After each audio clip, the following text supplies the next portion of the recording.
இப்போ தான் நம்ம சேனலுக்கு நீங்கள் முதல் முறையாக வரீங்கன்னா தயவுசெய்து கீழே இருக்கிற ரெட் கலர் சப்ஸ்கிரைப் பட்டன் அழுத்தி சப்ஸ்கிரைப் பண்ணிக்கோங்க. கூடவே அந்த பெல் பட்டன் அழுத்தி ஆள்னு கொடுத்துக்கோங்க. அப்போ தான் நம்ம போடுற வீடியோ உங்களுக்கு தினமும் கிடைக்கும். சரி வாங்க இப்போ நம்ம வீடியோக்குள்ளே போகலாம். திருப்பத்தூர் மாவட்டம் வாணியம்பாடி அடுத்த மல்லகுண்டா ஊராட்சியில் இருக்கக்கூடிய கிராமம் கோயான் கொல்லை. இந்த ஊரை சேர்ந்தவர் விஜயகுமார். இவருக்கு 35 வயது ஆகிறது. இவர் ஒரு கட்டிட தொழிலாளி. மலேசியாவில் சில காலம் பணியாற்றிவிட்டு ஊர் திரும்பிய விஜயகுமாரை யாரோ கொலை செய்து கடந்த நவம்பர் மாதம் 21ஆம் தேதி வாணியம்பாடியை அடுத்த மல்லகுண்டாவில் இருக்கக்கூடிய பழக்கல்பாவி முருகன் கோவில் மலையடிவாரத்தில் புதைத்திருந்தார்கள்.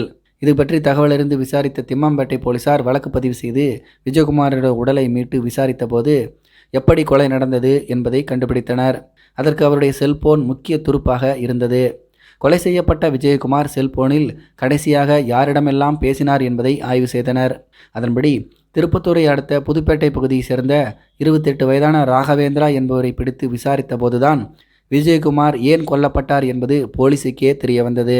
கள்ளக்காதல் விவகாரத்தில் விஜயகுமார் கொல்லப்பட்டதும் திம்மம்பேட்டை போலீசாருக்கு தெரிய வந்தது. கட்டிட தொழிலாளியான விஜயகுமார் வேலைக்காக மலேசியாவுக்கு சென்றிருக்கிறார். அப்போது அவருடைய மனைவி வினிதாவுக்கும் விஜயகுமாரின் நண்பர் ராகவேந்திராவுக்கும் பழக்கம் ஏற்பட்டுள்ளது. இந்த பழக்கம் நாளடைவில் கள்ளக்காதலாகவும் மாறியுள்ளது. கடந்த மாதம் விஜயகுமார் மலேசியாவிலிருந்து சொந்த ஊருக்கு திரும்பியுள்ளார். அப்போது அவருடைய மனைவி வினிதாவுக்கும் வேறு ஒரு நபருக்கும் தொடர்பு இருப்பது அக்கம்பக்கத்தினர் கூறியதால் அவருக்கு தெரிய வந்தது. இதனால் ஆத்திரமடைந்த விஜயகுமார் மனைவி வினிதாவிடம் கேள்வி எழுப்பி சண்டை போட்டுள்ளார். இதனையடுத்து கோபித்து கொண்டு குழந்தையை தூக்கி கொண்டு உடனடியாக வீட்டிலிருந்து வெளியேறிய வினிதா ஆந்திர மாநிலம் குப்பம் அடுத்த மல்லனூர் பகுதியில் இருக்கக்கூடிய தன்னுடைய தாய் வீட்டுக்கு சென்று விட்டார். இந்த நிலைமையில்தான் விஜயகுமாரை சந்திக்க கடந்த 18ஆம் தேதி இரவு ராகவேந்திரா சென்றுள்ளார். ஜோலார்பேட்டையை சேர்ந்த சங்கர் என்பவரையும் உடன் அழைத்து சென்றிருக்கிறார் ராகவேந்திரா.